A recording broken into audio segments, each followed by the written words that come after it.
¿Cómo sería encontrarse de repente con seres celestiales de 4 rostros, cubiertos de ojos por todo el cuerpo y con alas que desprenden llamas de fuego divino?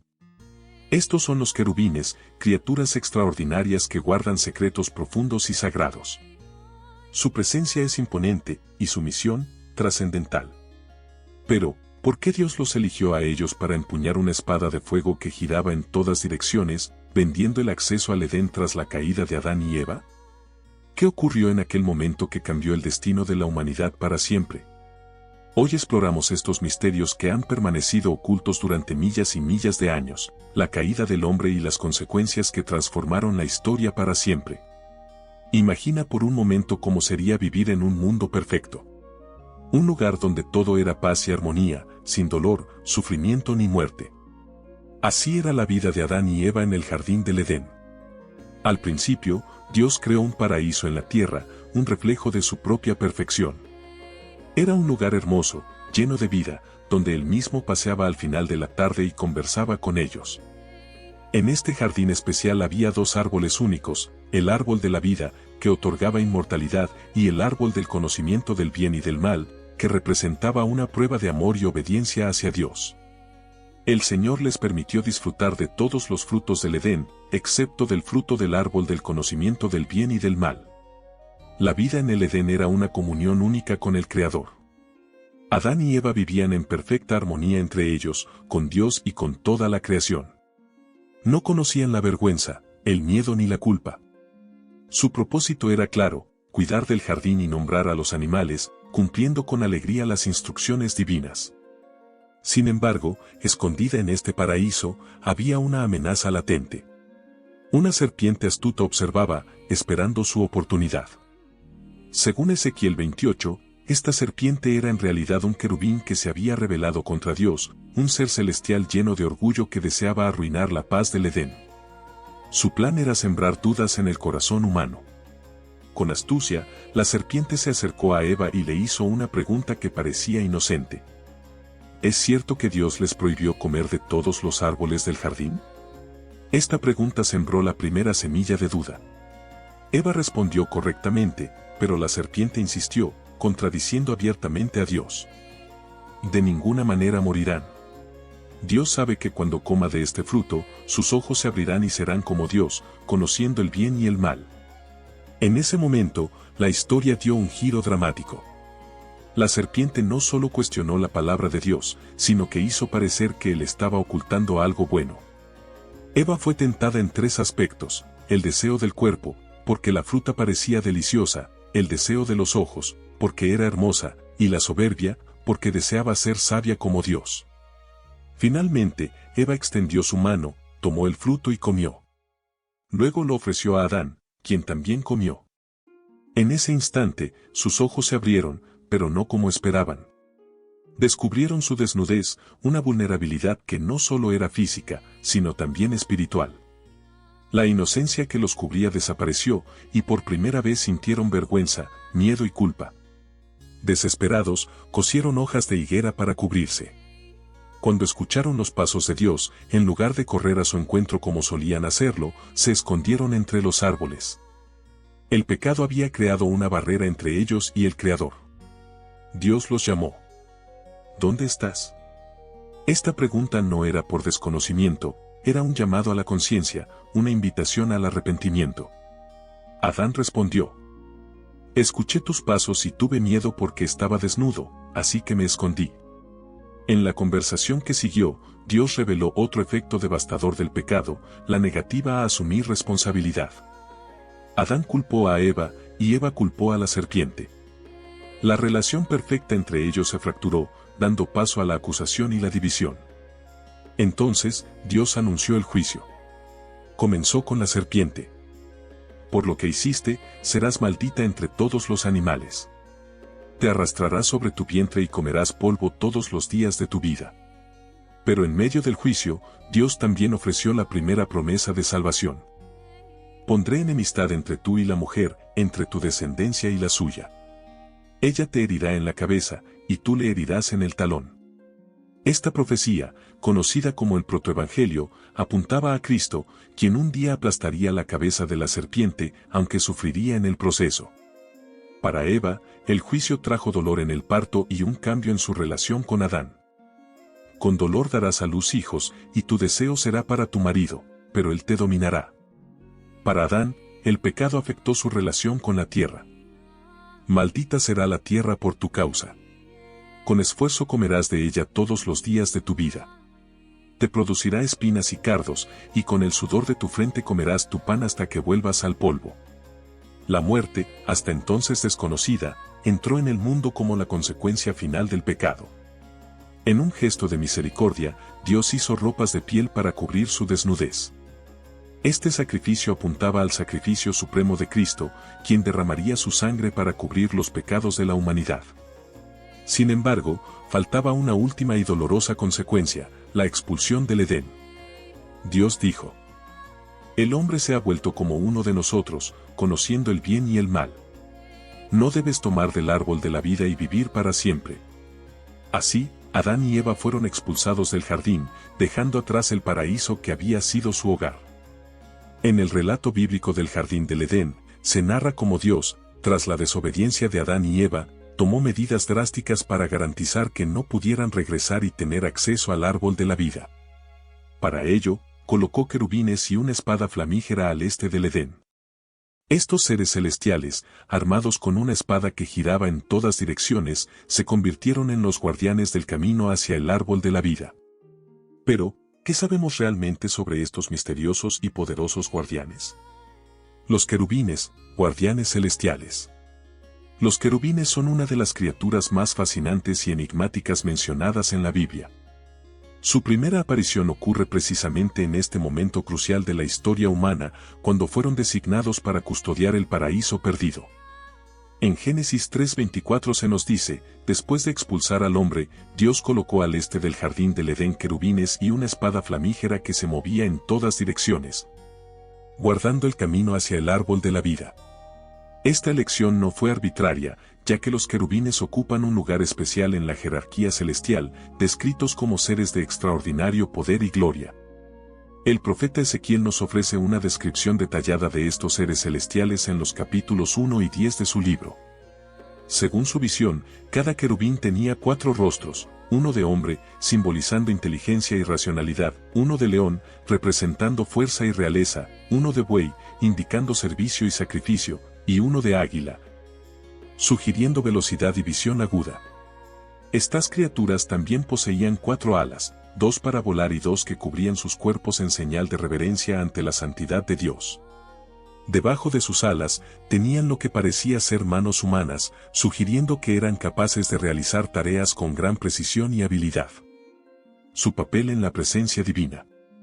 Lo que hace a los querubines aún más fascinantes es su proximidad con la presencia divina. En la construcción del tabernáculo y más tarde en el templo, Dios ordenó que se esculpieran imágenes de querubines sobre el arca de la alianza. Estas figuras extendían sus alas sobre el propiciatorio, el lugar donde se manifestaba la presencia de Dios, como se describe en Éxodo 25 horas y 20 minutos. Los querubines deben tener las alas extendidas hacia arriba, cubriendo con ellas el propiciatorio. Estarán frente a frente, orientados hacia el propiciatorio. Esta posición no solo era simbólica, sino también funcional, ya que los querubines eran considerados guardianes del trono de Dios. El Salmo 99:1 refuerza esta idea al declarar: el Señor reina, tiemblen las naciones. Él está entronizado entre los querubines, temblará la tierra.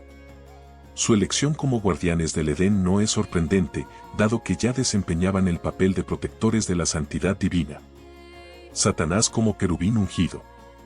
En el capítulo 28 de Ezequiel, encontramos una revelación sorprendente sobre la naturaleza de los querubines. En una profecía dirigida al rey de Tiro, pero claramente refiriéndose a Satanás, aprendemos que él mismo era originalmente un querubín ungido.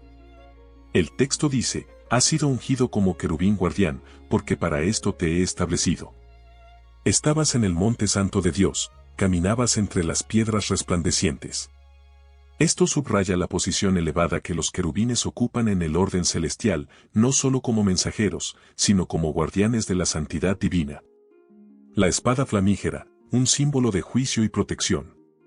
La espada flamígera que giraba en todas direcciones es uno de los elementos más misteriosos del relato de la expulsión del Edén. Génesis 3:24 la describe como una llama de espada que se revolvía. El término hebreo utilizado sugiere un movimiento continuo y omnidireccional, creando una barrera impenetrable. Este instrumento divino no era una simple hoja de metal, sino una manifestación de la autoridad y el poder de Dios. El fuego que envolvía la espada tiene un profundo significado simbólico. En las Escrituras, el fuego representa frecuentemente la presencia y el poder de Dios. Ejemplos incluyen la zarza ardiente donde Dios se reveló a Moisés, la columna de fuego que guió a Israel por el desierto y las lenguas de fuego en Pentecostés. Este fuego simboliza tanto la santidad purificadora de Dios como su juicio contra el pecado. La espada flamígera servía múltiples propósitos. En primer lugar, era una barrera física que impedía el acceso al árbol de la vida. En segundo lugar, representaba la separación entre Dios y el hombre causada por el pecado.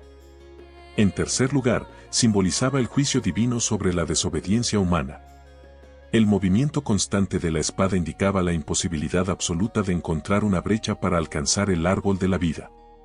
Esta protección total demostraba la seriedad con la que Dios trataba el pecado y sus consecuencias. La espada y la palabra de Dios. En la Biblia, la espada está asociada con la palabra de Dios. Hebreos 4:12 declara, porque la palabra de Dios es viva y eficaz, y más cortante que cualquier espada de dos filos, penetra hasta lo más profundo del alma y del espíritu, de las coyunturas y de las médulas, y juzga los pensamientos y las intenciones del corazón. La espada flamígera en el Edén no solo era un arma, sino también un recordatorio de la autoridad divina y de la imposibilidad de evadir el juicio de Dios.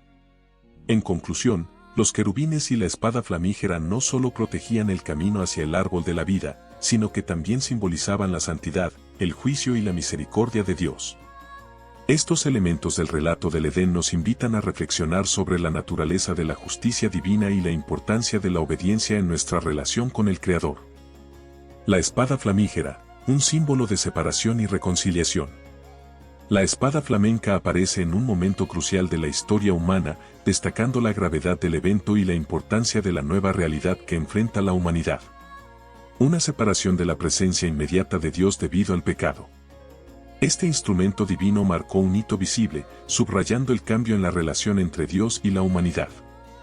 Curiosamente, esta espada contrasta profundamente con otra mencionada en las Escrituras, la espada del Espíritu. En Efesios 6:17, Pablo describe esta última como la palabra de Dios. Mientras la espada en el Edén impedía el acceso a Dios, la espada del Espíritu guía de vuelta a Él. Este contraste teológico muestra cómo Dios transformó un símbolo de separación en uno de reconciliación. El fuego de la espada también remite al juicio final descrito en Apocalipsis. Así como la espada flamenca guardaba el camino al árbol de la vida en el Edén, el lago de fuego separará eternamente a quienes rechacen la vida en Cristo. Sin embargo, existe una diferencia crucial: mientras la barrera del Edén era temporal, el juicio final será definitivo. La combinación de querubines y espada flamenca simbolizaba una protección perfecta. Los querubines, con su naturaleza celestial, y la espada, con su fuego divino y movimiento constante, formaban una barrera impenetrable. Este obstáculo no solo era físico, sino también espiritual, demostrando la imposibilidad del hombre de alcanzar la vida eterna por sus propios medios. Lejos de ser un acto de crueldad, esta barrera fue un acto de misericordia divina. Si el hombre caído hubiera tenido acceso al árbol de la vida, habría vivido eternamente en pecado, una condición verdaderamente trágica. La barrera preservaba la posibilidad de redención futura a través de Cristo. El árbol de la vida, desde el Edén hasta la Nueva Jerusalén. En el centro del jardín del Edén, Dios plantó dos árboles especiales, el árbol del conocimiento del bien y del mal, y el árbol de la vida. Mientras el primero se convertía en el instrumento de la caída, el segundo representaba el don de la vida eterna que Dios había preparado para la humanidad. En Génesis 2:9 se describe que el árbol de la vida estaba en el centro del jardín, simbolizando la fuente de vida divina. Antes de la caída, Adán y Eva tenían libre acceso a este árbol, cuyo fruto les proporcionaba vida eterna en perfecta comunión con Dios. Este regalo divino reflejaba la intención original de Dios, una vida eterna en armonía con Él. Tras la desobediencia, el acceso al árbol de la vida se convirtió en una preocupación divina. Génesis 3, 22-23 revela que Dios expulsó al hombre del Edén para impedirle comer del árbol y vivir eternamente en pecado. Esta decisión subraya una verdad teológica: la vida eterna no puede coexistir con el pecado. El árbol de la vida reaparece gloriosamente en Apocalipsis, en los capítulos 2 y 22. En Apocalipsis 2:7, Jesús promete: al que venciere, le daré a comer del árbol de la vida, que está en el paraíso de Dios. Esta promesa muestra que el acceso perdido en el Edén será restaurado a través de Cristo. En Apocalipsis 22, 1-2, el árbol de la vida aparece junto al río del agua de la vida, fluyendo del trono de Dios y del Cordero. A ambos lados del río, el árbol da fruto cada mes y sus hojas sirven para la curación de las naciones. Esto simboliza abundancia, provisión constante y acceso universal, expandiendo su propósito original. Una inclusión literaria, de la pérdida a la restauración. La presencia del árbol de la vida en el Edén y su reaparición en la Nueva Jerusalén forman un círculo perfecto en la narrativa bíblica. Lo que se perdió al principio será restaurado al final, pero de una manera aún más gloriosa. Esta restauración solo es posible gracias al sacrificio de Cristo, llamado el Cordero en Apocalipsis. Entre el Edén y la Nueva Jerusalén, el árbol de la vida se menciona en libros sapienciales como Proverbios. En Proverbios 3:18, se dice que la sabiduría es árbol de vida para los que la poseen, y en Proverbios 11:30, el fruto del justo es árbol de vida. Estas metáforas muestran cómo el concepto del árbol de la vida permaneció en el imaginario espiritual de Israel, representando las bendiciones de la comunión con Dios. Jesús, en sus enseñanzas, utilizó un lenguaje similar al del árbol de la vida. Declaró: yo soy el pan de vida, Juan 6:48, y yo soy la vid verdadera, Juan 15:1, identificándose como la fuente de vida eterna. Mientras el árbol del Edén sostenía la inmortalidad de manera física, Cristo se convirtió en el medio espiritual para alcanzarla.